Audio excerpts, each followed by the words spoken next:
Muy bien, así como estamos, vamos a inclinar el rostro para orar. Amantísimo Padre que estás en los cielos, en esta hora una vez más damos gracias porque estamos delante de tu presencia. En este momento queremos que tú nos abras la mente para comprender lo que vamos a estudiar esta mañana a través del estudio de tu palabra. Queremos que el Espíritu Santo sea el que nos guíe a toda verdad y que podamos sacar un mensaje y aplicarlo a nuestra vida espiritual. Bendícenos, quédate con nosotros, en el nombre de Jesús oramos, amén y amén. Muy bien, Dios bendiga a cada uno y tengan un feliz sábado, tanto miembros de iglesia como amigos que nos honran con su presencia esta mañana. No sé cuánto, yo creo que ya son las 12, ¿no? Pero esta mañana yo les invito a concentrarse en la palabra de Dios, no en el reloj. Porque cuando nos ponemos a ver eso, entonces ya no hay una concentración en la palabra de Dios, sino nuestra mente ya está en otras cosas. Y recuerden que cuando estamos en la presencia de Dios, nuestra mente debe estar conectada con el cielo, porque a eso venimos. Y esta mañana quiero hacer un recorrido histórico. Recuerden que el texto que leyó el hermano está en Apocalipsis 3:14. Yo quiero sacar un mensaje de la iglesia de la Odisea, que es la última iglesia de las 7 iglesias. Pero yo quiero hacer un recorrido histórico para que, bueno, yo sé que aquí muchos que ya son adventistas tienen claro esto, pero hay muchos hermanos nuevos que se han bautizado, otros que nos visitan y que no sé, no los conozco, tal vez tienen otra ideología, tal vez tienen otra línea de pensamiento. Recuerden que hay varias líneas de interpretación de la palabra de Dios. Yo no sé cuál es lo que todos creemos. Está la línea de interpretación que se conoce como preterista, que son los que interpretan las profecías diciendo que todo lo que Daniel y Apocalipsis dice ya se cumplió ¿dónde? En el pasado, ya nada que ver para el tiempo de hoy. Y está la línea de interpretación bíblica, el dispensacionalismo, que son los futuristas, que dicen que todo eso nada que ver en el tiempo de hoy, ni en la segunda venida de Cristo, sino después de la segunda venida, porque Cristo viene y se rapta a la iglesia, pero después de eso entonces van a hacer estos acontecimientos. ¿Han escuchado eso? Esa es una interpretación, ¿verdad? Futurista, vamos a decir así. Pero nosotros estamos en la línea de interpretación historicista. ¿Qué es historicista? Los que interpretamos las profecías a la luz de ¿qué? De la historia. La profecía dice el mensaje y la historia ¿qué hace? Lo confirma. Por eso nosotros nos llamamos historicistas. Y por eso hago esa aclaración. Y también otra cosa, que todos los que estamos acá, a ver cuántos estudiaron teología de los que están acá esta mañana. Algún teólogo que esté aquí, que haya ido a una universidad, a una academia y estudió. Bueno, yo en mi lugar, no. Solo estudié segundo grado de primaria. Así que solo aprendí a leer y escribir. De matemáticas no me hable porque no sé. Entonces, nosotros todos aquí somos estudiosos de la Biblia, pero de una manera autodidacta. ¿Qué quiere decir eso? Que cada uno hacemos nuestro propio ¿qué? Estudio, y tal vez nos podemos equivocar en algunas cosas porque no tenemos la capacidad de estudio, ¿verdad?, que otros han tenido, pero con la ayuda del Espíritu Santo nosotros estudiamos la palabra y nos dejamos guiar, y que sea el Espíritu quien nos enseñe, nos instruya. Y como les digo, si erramos en alguna forma de interpretación, pues como les digo, no somos capacitados, y yo puedo pensar una cosa y ustedes pueden pensar algo diferente. Pero eso no quiere decir que eso nos va a ¿qué cosa? A desunir. No, ni yo puedo obligar a que todo el mundo piense como yo pienso. No, sino que ese es cuando hacemos un estudio propio de la palabra de Dios. Cuando no repetimos solamente algo que otro dijo. Cuando repetimos algo que otro dijo, entonces sí somos exactos. ¿Sí, hermano, o no? Porque estamos repitiendo lo que otro dijo, pero cuando hacemos un estudio propio, vamos a diferir en algunas cosas, pero todo, ¿verdad?, concierne a la palabra de Dios. Entonces, como le dije, que hoy no voy a hablar poquito, creo que voy a hablar mucho. Entonces, quiero comenzar hablando, cuando Jesús resucitó, ustedes recuerdan que los discípulos en la muerte de Jesús, todos ¿qué? Se esparcieron y volvieron otra vez a su trabajo rutinario que tenían antes de que Jesús los llamara, porque perdieron las esperanzas de lo que ellos pensaban que iba a ser, no era, y cada quien volvió a su trabajo. Entonces eso lo puede encontrar en el Evangelio de San Juan capítulo 21, porque ahí quiero destacar una partecita que a partir de ahí vamos a salir en lo que es la historia. Entonces cuando Jesús viene y busca a sus discípulos, ¿dónde estaban ya? Haciendo su trabajo. Y entonces Jesús llama a Pedro y le da un encargo. Y le pregunta a Pedro, ¿me amas? Y él le dice, sí, te amo. Entonces, ¿qué le dijo? ¿Apacienta qué? Mis ovejas o mis corderos. Y se lo dijo por 3 veces. Aquí Jesús está delegando una responsabilidad ¿a quién? A Pedro para liderar la iglesia. No para que sea un papa, sino para liderar, para que ocupe un liderazgo en la predicación del Evangelio. Pero cuando él está haciendo eso, él ve a otro discípulo. Yo quiero que ustedes me ayuden. ¿A qué discípulo ve Pedro cuando está entablando esta conversación con Jesús? A Juan. Y entonces él le dice a Jesús, ¿y a este qué? Entonces algunos dicen que se puede interpretar de que tú sígueme a mí y no pongas la vista en los demás y déjalo a él. Bueno, está bien, pero yo no lo veo de esa manera, yo lo veo de otra manera y tengo derecho a hacerlo. Entonces, como él está dando una responsabilidad a Pedro, y entonces él dice, ¿y este qué? Entonces yo puedo concebir de que Pedro está pensando, ¿y a este qué responsabilidad le vas a dejar? Porque todos eran discípulos. Y entonces Jesús le dice, si yo quiero que este quede hasta que yo venga, ¿y a ti qué? Le dice Jesús. Eso lo voy a encontrar en San Juan 21, 15 en adelante.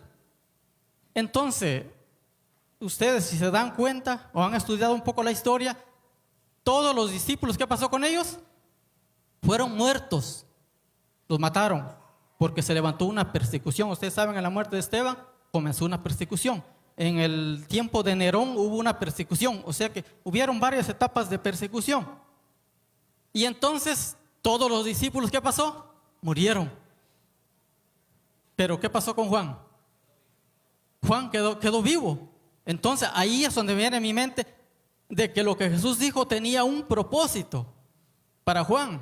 Si yo quiero que este quede, ¿y a ti qué? Y entonces se desató un dicho entre los discípulos, entonces este quiere decir que no va a morir, pero Jesús dijo que no moriría, sino que quede hasta que yo venga. Entonces llegó un momento cuando ya todos mueren, y entonces el emperador, ¿verdad? Que el emperador quería que todos lo adoraran a él, le reconocieran como deidad, y Juan no quiso hacer eso. Entonces la Biblia no dice, lo dice la historia, de que a Juan lo agarraron y lo echaron en un caldero de aceite. ¿Y qué pasó con Juan? Dice que Jesús lo salvó de la misma manera que los 3 hebreos fueron librados en el horno de fuego. ¿Por qué razón fue librado él? Más adelante vamos a ver por qué. Entonces dice que se levantó un gran temor sobre el emperador, porque ese hombre no se había muerto. Y creyeron que la presencia de Dios estaba con él y no se animaron ¿a qué? A matarlo. Entonces idearon un plan. ¿Llevarlo a dónde? Ayúdenme. A desterrarlo a la isla de Patmos, una isla ya solitaria en medio del mar, donde él no se pueda ir como un reo, y entonces que muera ahí solito. No lo vamos a matar, que muera solo, porque sabían que cómo Dios lo había librado a Juan. Pero es que Juan había un propósito para la vida de él, por eso Jesús le estaba ¿qué? Preservando la vida, y por eso él había dicho, si yo quiero que este quede hasta que yo venga, ¿y a ti qué? O sea, mi ideología mía me lleva ahí. Yo no sé qué piensa usted, va, y tiene derecho a pensar lo que usted piensa. Entonces, estando Juan ahí, solo, viejito, imagínese, porque él dice que murió como en el año 100 de la era cristiana, se cree que murió Juan, pero murió de anciano, ¿verdad? No lo mataron. Pero estando él ahí, en ese lugar, entonces, yo quiero que ustedes busquen su Biblia. Vamos a buscar el texto. Apocalipsis.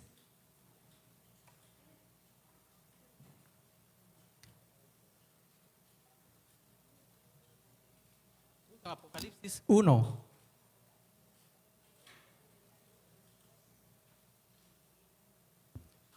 Ahorita vamos entrando, ¿verdad? Él estando solito ahí, como les dije, pensando qué será de mi vida. Jesús ya no se acordó de mí, estoy aquí solo sufriendo. Y entonces leemos aquí en el capítulo 1, verso de Apocalipsis, verso 9.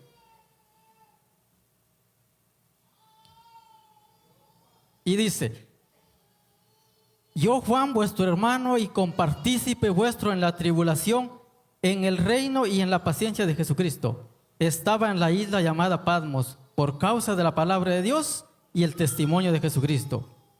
Yo estaba, ¿qué dice? En el Espíritu, en el día del Señor, y oí detrás de mí una voz como de trompeta que decía: yo soy el Alfa y la Omega, el primero y el último. Escribe en un libro lo que ves y envíalo a las 7 iglesias que están en Asia: Éfeso, Esmirna, Pérgamo, Tiatira, Sardis, Filadelfia y la Odisea. Entonces, noten bien, yo no voy a leer todo, voy a comentar un poquito para no leer tanto. Entonces, estando él allí, él oyó que alguien habló. Y entonces, como él había sido llevado ahí, y él pensó, ¿verdad?, que tal vez los soldados romanos habían llegado para ejecutarlo. Pero él oyó una voz que habló. ¿Y quién era el que hablaba con él? Yo pregunto esta mañana. Jesús era el que habló. Y entonces cuando él lo vio allí, ya en toda la lectura usted puede ver ahí que lo vio 7 candeleros, lo vio vestido de luz y todo esto. Entonces, cuando le habló como a sus espaldas, y yo me imagino, cuando uno está familiarizado con una persona, usted necesita verlo para entender que es la persona, o usted lo puede identificar sin solo oír la voz sin verlo. ¿Qué dicen ustedes? Sí se puede, porque ya conocemos la voz de la persona, aunque no estemos viendo, sabemos quién está hablando. Y yo me imagino que cuando Juan oye la voz, reconoció qué voz, la voz de su maestro, porque él está ahí triste, pensando qué será de mi vida, estoy viejito, Jesús ya no se acordó de mí, pero él tenía un propósito, y el propósito era que él tenía que recibir la revelación de ¿qué? De Jesucristo, que es el libro del Apocalipsis, conocido como la revelación de Jesucristo. Y por eso él no había muerto, Jesús le preservó la vida hasta este momento, porque él tenía que cumplir con este trabajo antes de morir, que era recibir la revelación de Jesucristo. ¿Por qué? Porque Apocalipsis es la continuación ¿de qué libro? Del libro de Daniel. Las profecías se comenzaron a escribir en el libro de Daniel, pero no concluyó ahí, faltaba ¿qué? La continuación. ¿Y esa continuación qué es? El libro del Apocalipsis, que son profecías para el tiempo ¿de qué? Del fin. Entonces, como les digo, no quiero leer mucho porque quiero avanzar en lo que es el mensaje en la historia. Entonces, Juan ahora cuando se voltea y lo ve con una espada, ¿qué sucede con Juan? Él ve que salía una espada aguda y él se asusta y cae como muerto. Y entonces Jesús viene, dice, y le pone la mano y le dice: no temas, yo soy el que ¿qué? El que estuve muerto y ahora vivo por los siglos de los siglos.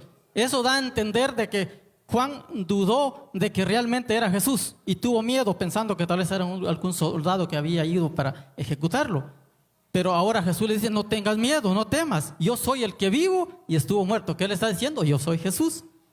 Y entonces vemos, hermanos, cuando Jesús le da la revelación a Juan, es para que estos mensajes quedaran escritos para demostrar Jesús de que Él está al control de todas las cosas. Él está en el control de la historia de la humanidad. ¿Y cómo estaría en el control de su iglesia en toda la etapa de la historia de la iglesia? No vamos a pensar que Jesús se olvidó. Ya quedó registrado cómo estaría Él dentro de lo que es la historia de la iglesia. Entonces ahora vamos a hacer un poquito de historia en lo que son las 7 iglesias. Yo no voy a entrar en detalle en cada iglesia, usted sabe, sería un tema para cada iglesia. Pero la iglesia de Éfeso, yo quiero que ustedes entiendan esto, porque cuando lleguemos a la Odisea yo quiero que ustedes capten de dónde venimos, en dónde estamos ¿Y a dónde vamos? Esa es mi idea, de que usted capte. Porque esto no es nada más que estamos aquí y no sabemos ni por qué estamos. Entonces, la iglesia, 7 iglesias, ya vimos los nombres. La iglesia de Éfeso representa un periodo en la historia de la iglesia, aunque fueron mensajes enviados a 7 iglesias de Asia, que eran iglesias que existieron, aunque el número 7 significa plenitud, no quiere decir que exactamente eran 7. Entonces, Éfeso representó la primera era de la era cristiana, del año 31 al año 100. O sea, fueron mensajes a las iglesias, pero que quedarían marcados como en la historia, que tenían, o sea, desempeñarían un papel histórico en la historia de la iglesia. Entonces, Éfeso 31 al año 100 es la era conocida como la era apostólica.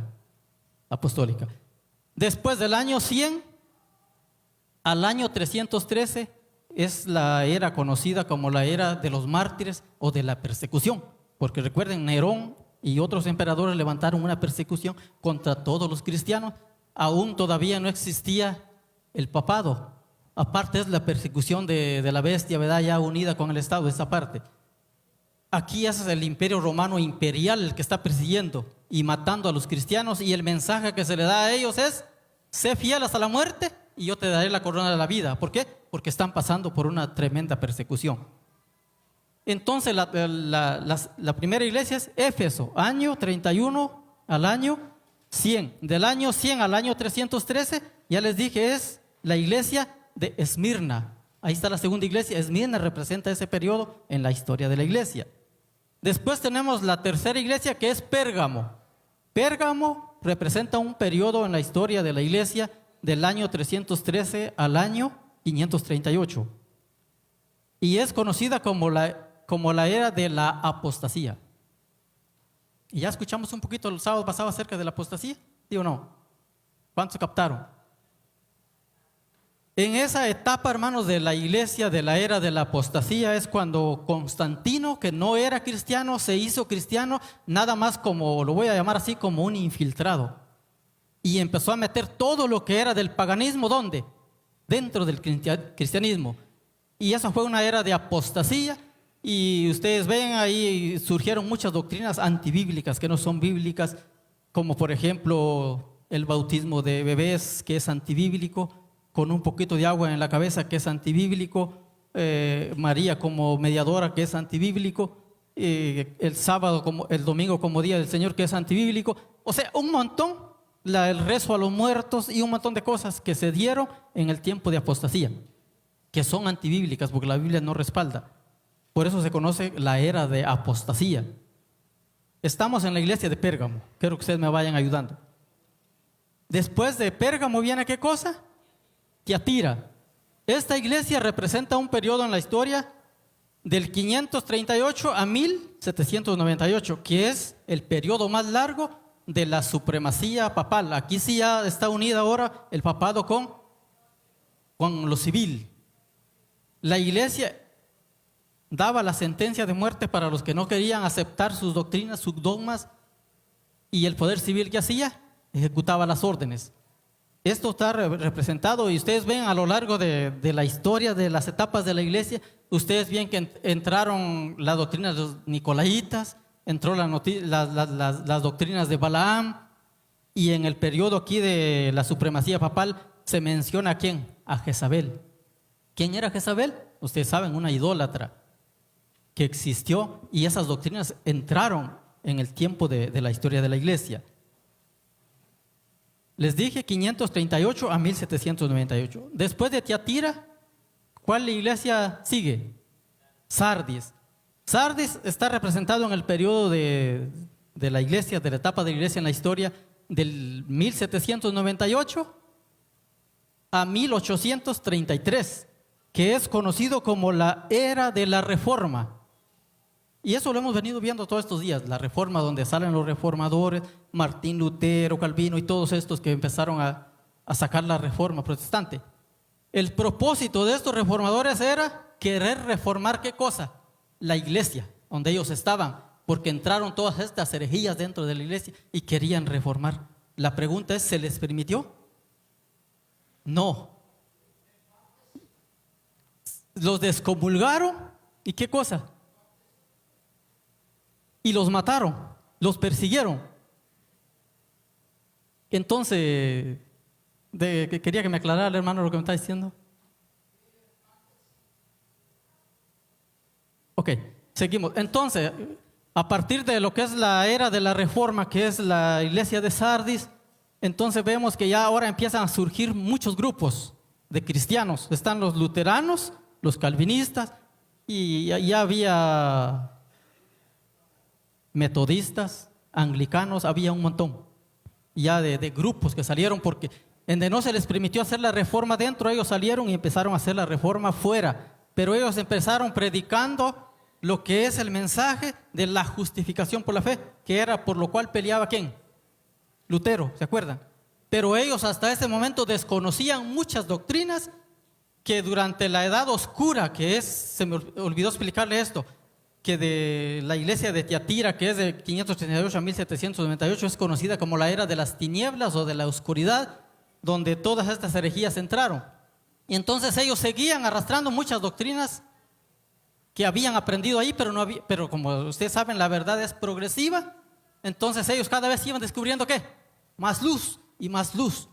Entonces ahora vamos a entrar en lo que es el periodo de la iglesia de Filadelfia, que es de 1833 a 1844. ¿Qué sucedió en esa etapa de tiempo? Es cuando ahora Guillermo Miller y otros personajes empezaron a estudiar la profecía de las 2300 tardes y mañanas, y Miller llegó a la conclusión de que el santuario que sería purificado sería ¿qué cosa? La tierra, y que el fuego sería el que vendría a purificar, y creyeron que la segunda venida de Cristo era la que venía para ese entonces, interpretando la profecía. Y entonces ahí había metodistas, anglicanos, bautistas y de varias religiones. ¿Por qué les digo esto?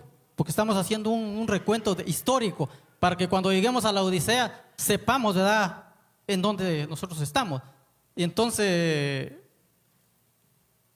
se me fue la idea. Sí, estamos en Filadelfia. Entonces cuando ellos interpretan la profecía, todos comienzan a predicar de la segunda venida de Cristo. Y ponen la fecha para 1844. Y estaban tan emocionados y vendieron sus propiedades y esperaron la segunda venida de Cristo para ese entonces. Y yo les pregunto, ¿vino Jesús a esa fecha? No vino. Y entonces lo que quería decir, ya se me vino la idea, que muchos hoy acusan y dicen, oh, los adventistas son mentirosos, porque ya pusieron una fecha para 1844 para la segunda venida de Cristo y no vino. Sufrieron un chasco, quedaron chasqueados, son mentirosos. Yo les pregunto a ustedes, ¿ellos eran adventistas?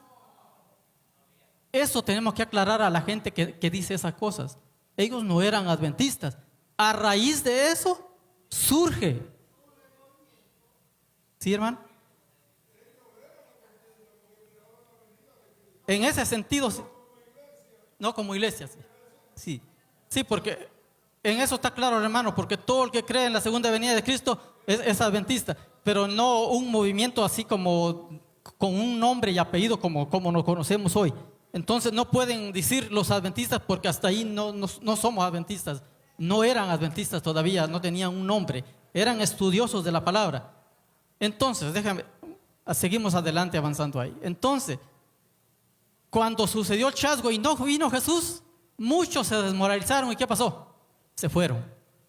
Pero Miller se quedó analizando y algo otro con él. ¿Qué pasó aquí? Aquí hay un error. Y llegaron a comprender de que el error no estaba en la interpretación de tiempo. El tiempo está correcto. La equivocación había estado en ¿qué cosa? En el evento. En el evento había estado la equivocación. Pero ellos vuelven a estudiar la profecía nuevamente y la estudian esta vez a la luz de la doctrina ¿de qué? Del santuario. Y entonces, como el santuario terrenal, ustedes saben que había dos compartimientos, lugar santo y lugar santísimo, y el sacerdote todo el año oficiaba ¿en qué departamento? En el lugar santo. Y una vez al año entraba ¿a dónde? Al lugar santísimo, a llevarle el día de expiación, ¿verdad? Que era como un día de juicio. Y cuando ellos estudian esa profecía se dan cuenta de que el santuario terrenal era un modelo ¿de cuál? Del verdadero santuario, y que entonces ese verdadero también tenía 2 compartimentos, y que Jesús cuando asciende en su día de su ascensión al cielo, ¿en qué compartimento entró? En el santo, y estuvo ahí, y hasta 1844 era que tenía que pasar del lugar santo al lugar santísimo, y era ahí donde comenzaría una obra de juicio. ¿Se dan cuenta?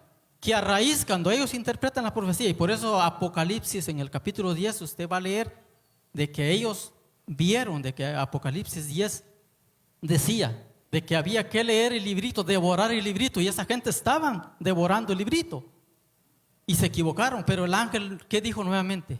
Es necesario que ¿qué? Que profetices otra vez. Y por eso ellos comenzaron otra vez a investigar la profecía y llegaron a comprender realmente cuál era el significado de la profecía. A raíz de eso, de ese estudio, entonces nace ¿qué cosa? El movimiento que hoy conocemos como movimiento adventista. Por eso ahora es que vamos a entrar en la iglesia de la Odisea. Porque la Odisea quiere decir o significa pueblo del juicio o pueblo juzgado. No vamos a decir que el mensaje que está para la iglesia de la Odisea era para otra etapa de la iglesia, porque no ha habido en la historia otro grupo, otro movimiento que haya predicado la interpretación de las 2300 tardes y mañanas y haya descubierto el momento en que comenzaría el juicio en el cielo. Nadie, sino que sería el remanente que Dios levantó para el tiempo del fin. Por eso sabemos que ese mensaje era ¿para quién? Para nuestra iglesia, para el remanente. No ha sido para nadie más. Ahora sí vamos a entrar en el mensaje, porque este era, como les dije, algo histórico para que ustedes sepan de dónde venimos, dónde estamos y hasta dónde es que vamos. Y la iglesia, antes que entre ahí, y la iglesia de la Odisea, su etapa es de 1844, ¿hasta cuándo? Sí, unos dicen hasta la segunda venida de Cristo, otros hasta el tiempo de cierre de la puerta de la gracia. Pero lo que le quiero decir es que de 1844 hasta la segunda venida de Cristo no hay más profecía de tiempo. Dependerá de nosotros que prediquemos el evangelio y entonces vendrá el fin del mundo. Y si no, no hay profecía de tiempo exacto para esto. Vamos ahora a entrar entonces a leer ahora un poquito de la iglesia de la Odisea. Apocalipsis 3, 14 en adelante.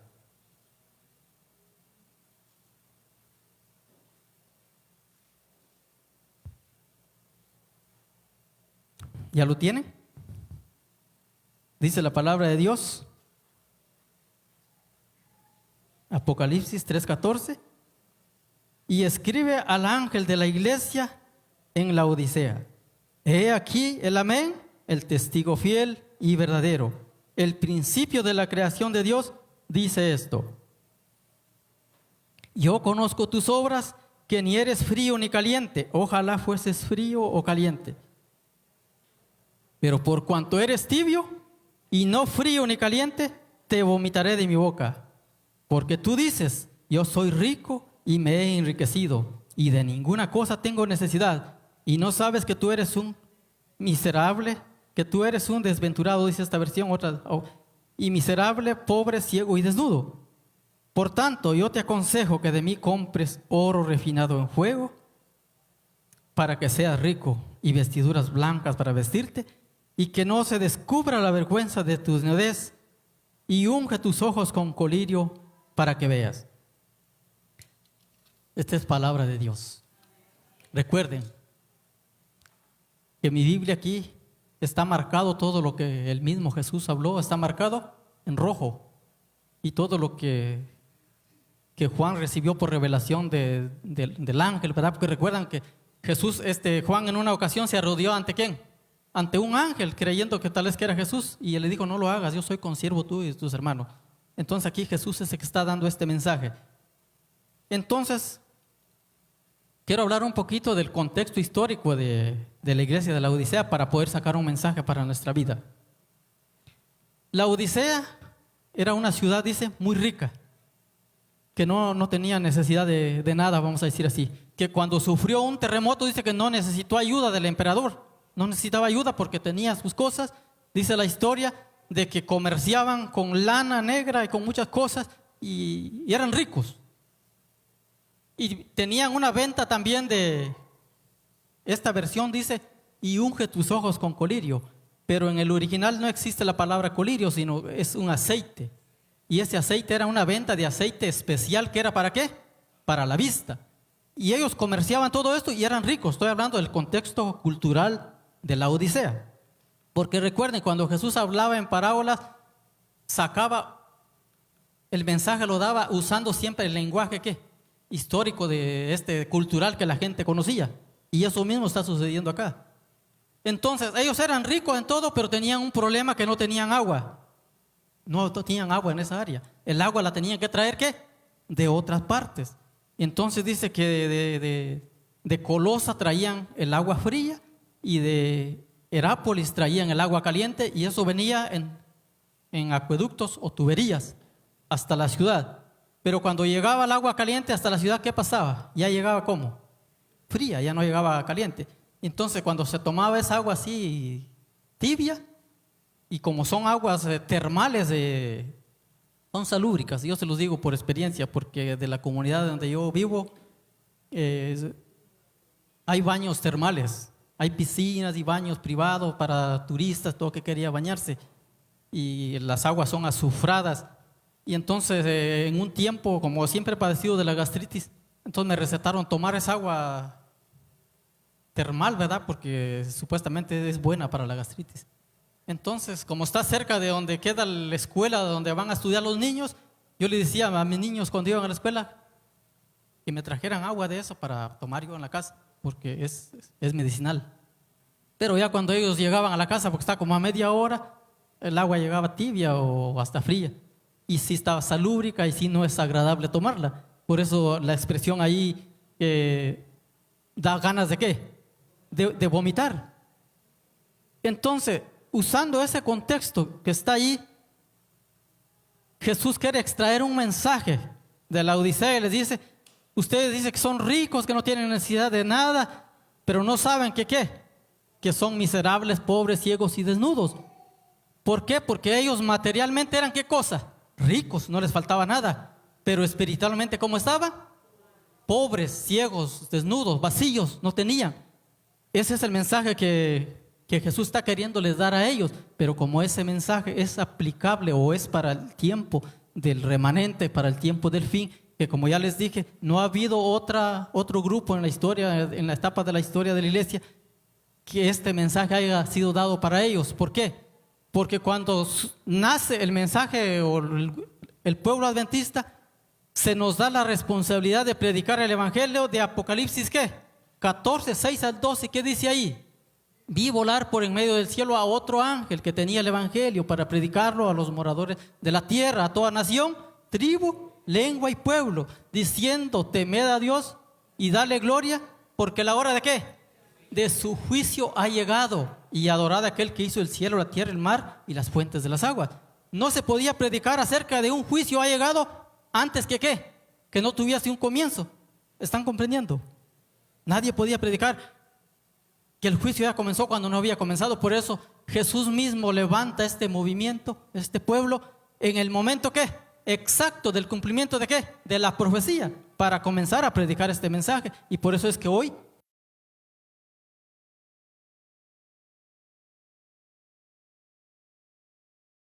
cifrar ahora las tres partes que son para nosotros. Ya les dije, vimos el contexto histórico, que ellos eran ricos materialmente, pero espiritualmente estaban pobres. ¿Y nosotros cómo estamos hoy? Déjenme decirle, el mensaje es para hoy, y yo no quiero que ustedes me vean a mí, sino que vean la palabra de Dios. Pero muchas veces nosotros, como sabemos que somos una iglesia no del montón, no que a alguien se le ocurrió hacer un salón, comprar sillas, y porque se animó a predicar, pararse al frente y hacer una iglesia.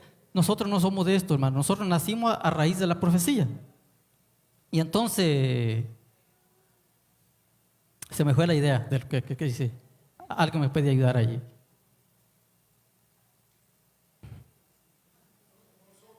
Oh, sí, sí, exacto, ya se me vino la idea.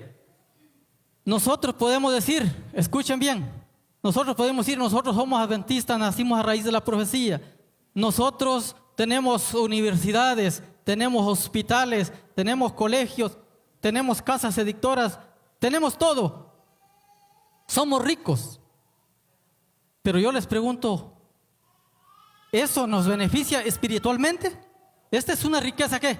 Exterior, como estaba a los laodicenses que eran ricos, pero interiormente estaban ¿cómo? Pobres, ciegos y desnudos. Lo que quiero decir con esto, hermanos, es que nosotros no debemos caer en el legalismo, en el conformismo, que porque pertenecemos a esta iglesia, la institución o la organización, como usted le quiera llamar, no puede salvar a nadie. El único que salva, ¿quién es? Es Cristo. El hecho de pertenecer a este pueblo no quiere decir que por eso está garantizada la salvación. Estamos aquí porque Jesús nos llamó a estar aquí, pero con un propósito. ¿De qué? De primeramente ver nuestra condición espiritual de nosotros y luego ¿qué? Cumplir con la misión por la cual el Señor levantó este pueblo. Lo levantó con una misión de predicar el último mensaje de advertencia al mundo para contrarrestar los tres espíritus a manera de ranas, que es el dragón, la bestia y el falso profeta. Pero para eso tenemos que ver nosotros que primero, nuestra condición espiritual. Esto va más allá de lo exterior. Esto tiene que ver ¿con qué? Con lo interior, hermanos. Por eso vamos ahora a leer qué dice.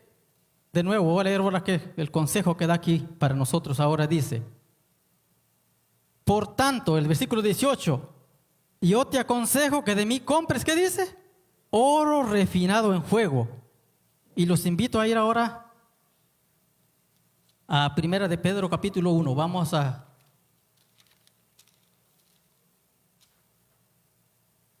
Primera de Pedro 1. Vamos a descifrar estas tres partecitas.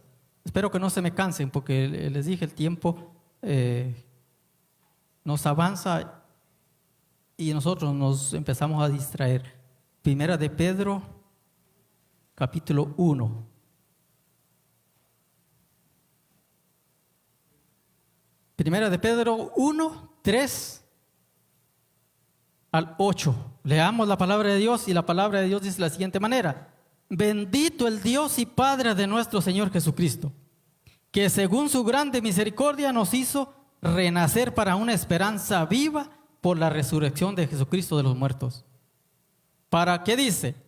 Una herencia ¿qué?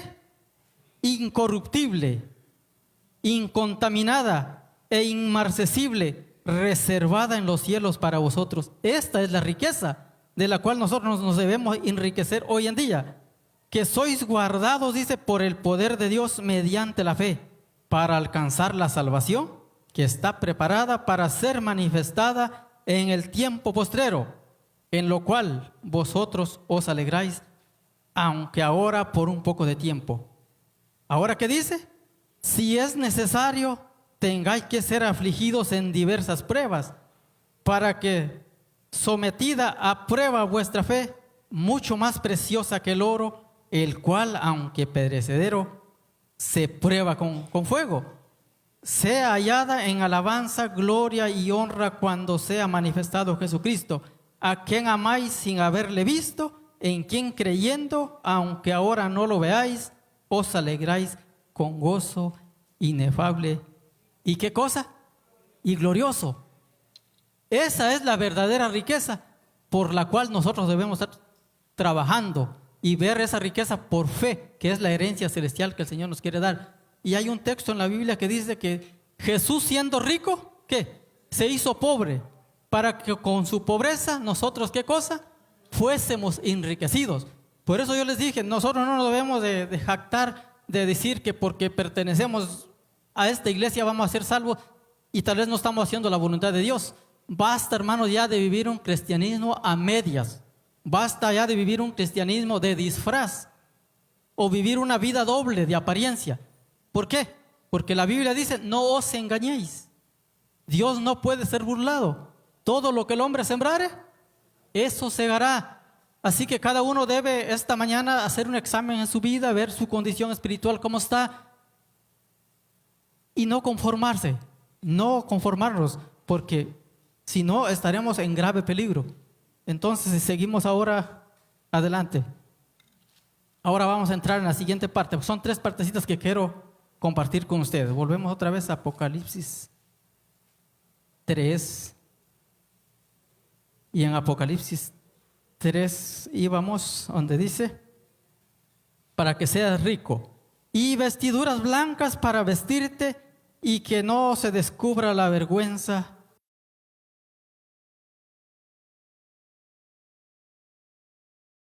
para que no se descubra nuestra desnudez. La justicia de Cristo es las vestiduras que nosotros, por eso les dije, no caer en el legalismo, creer que por lo que hacemos vamos a ser salvos.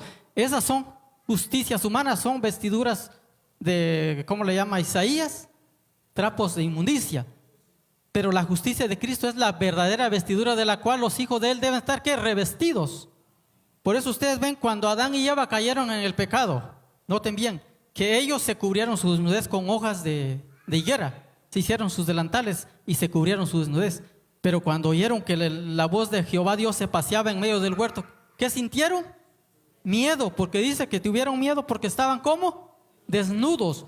Porque la desnudez de ellos que los estaba afectando en ese momento no era tanto la desnudez física, era la desnudez espiritual, porque ellos habían pecado, se habían alejado de Dios. Y por eso hubo necesidad de que Jesús los cubriera ¿con qué cosa? Con pieles de animales, que simbolizaba ¿qué? La justicia de Cristo, que nos cubre y que nos presenta delante del Padre, no como nosotros somos, sino con la justicia de Cristo. Esas son las verdaderas vestiduras que nosotros necesitamos. Y me viene a la mente cuando hay una parábola que dice en Lucas 18, dos hombres, del fariseo y el publicano. Noten bien, el fariseo oraba consigo de esta manera: Señor, te doy gracias porque no soy como los otros hombres, ladrones, injustos, ni aun como este publicano. Ayuno 2 veces a la semana, doy diezmo de todo lo que gano. Así decía el fariseo. Sí. Y el publicano, ¿qué decía? Señor, sé propicio a mi pecador. Y al instante dice, este salió justificado y el otro salió humillado, porque el que se enaltece será humillado y el que se humilla será enaltecido. O sea, lo que estamos sacando de aquí es que el fariseo era alguien que conocía la palabra de Dios, ¿sí o no? Sí. El publicano era un gentil que no conocía nada, pero por lo menos está reconociendo ¿qué? Su pecaminosidad y está necesitando de un Salvador, y el otro quiere justificarse por lo que está haciendo. Y por eso yo les digo, hay un peligro cuando nosotros queremos justificarnos por medio de lo que hacemos. Y entonces a la vista de Jesús, ¿cómo nos ve Él? Pobres, ciegos y desnudos. Ojalá que en esta mañana cada uno de nosotros reclamemos la justicia de Cristo, que nos cubra, y que todo lo que hacemos es para dar evidencia de que somos salvados en Cristo, no para merecer la salvación, no para ganar la salvación. Lo que está hecho ha sido perfecto y completo, no necesitamos añadirle nada. Ahora vamos a entrar a la última partecita del texto. Y dice, y unge tus ojos con colirio para que veas. El colirio, ya les dije, en el original no existe. Estaba hablando con el pastor y yo le dije, quiero un texto que esté más apegado al colirio.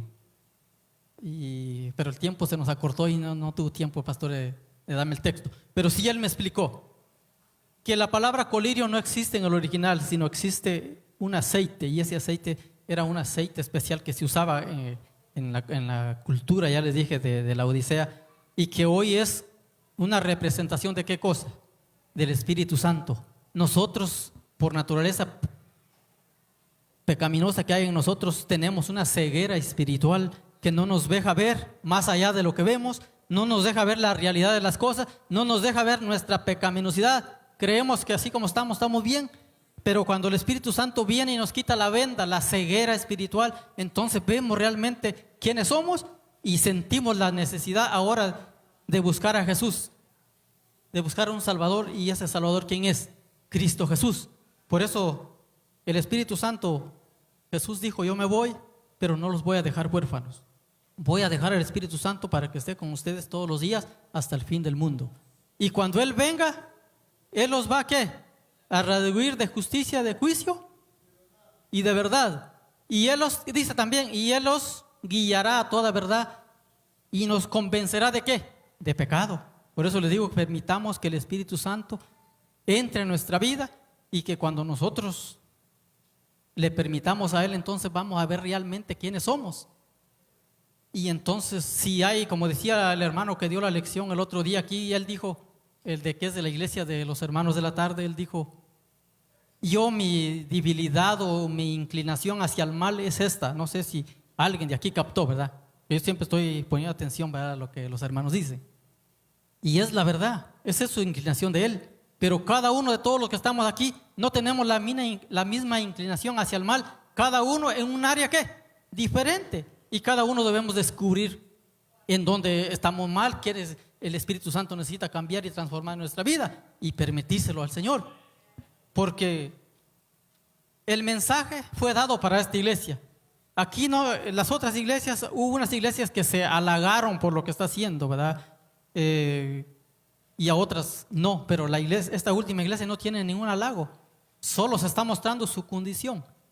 Y gloria a Dios por eso. ¿Por qué se los digo? Porque si dijera cosas bonitas de nosotros, no solo nos quedemos a acomodar y sentirnos tranquilos, a pesar de que hay un mensaje que nos está señalando, y si dijera cosas bonitas de nosotros, imagínense cómo estuviéramos. Otro poco peor, porque si no nos queremos componer viendo el mensaje que está para nosotros, y si se nos dijera lo contrario, imagínense cómo nos sentiríamos. Entonces este mensaje es para que reconozcamos y nos humillemos y nos entreguemos a Dios, y entonces cumplir con la misión que el Señor nos ha dado. Recuerden, en esta etapa de la historia de la iglesia, ahora estamos en la etapa de la iglesia ¿qué? Militante. Tenemos fallas, sí, tenemos imperfecciones, sí, pero Jesús a lo largo de la trayectoria de la vida nos va perfeccionando para que cuando lleguemos a ser la iglesia ¿qué? Triunfante, entonces sí las cosas serán diferentes. Pero mientras vamos avanzando aquí necesitamos estar conectados de la mano de Dios diariamente para que en aquel día podamos obtener esa verdadera riqueza que es la riqueza del cielo. Toda esta riqueza de la tierra, como dijo alguien, cuando nos morimos ni los zapatos nos echan en la caja. Y imagínense, toda la riqueza se queda. Y el que menos trabajó, ese se lo disfruta. Entonces, que nuestra mira no sea tanto en las riquezas perecederas, sino en la riqueza celestial. Yo espero haberlos no cansado esta mañana y que algún pequeño mensaje haya quedado en nuestra mente y como dijo el pastor el sábado, que no quede solo en información, que llegue a la realidad, a la acción en nuestra vida, porque eso es lo importante. De nada sirve conocer lo que dice la Biblia, pero si no lo aplicamos, no tiene ningún éxito. Así que Dios les bendiga, les agradezco y que Dios nos siga bendiciendo. Amén.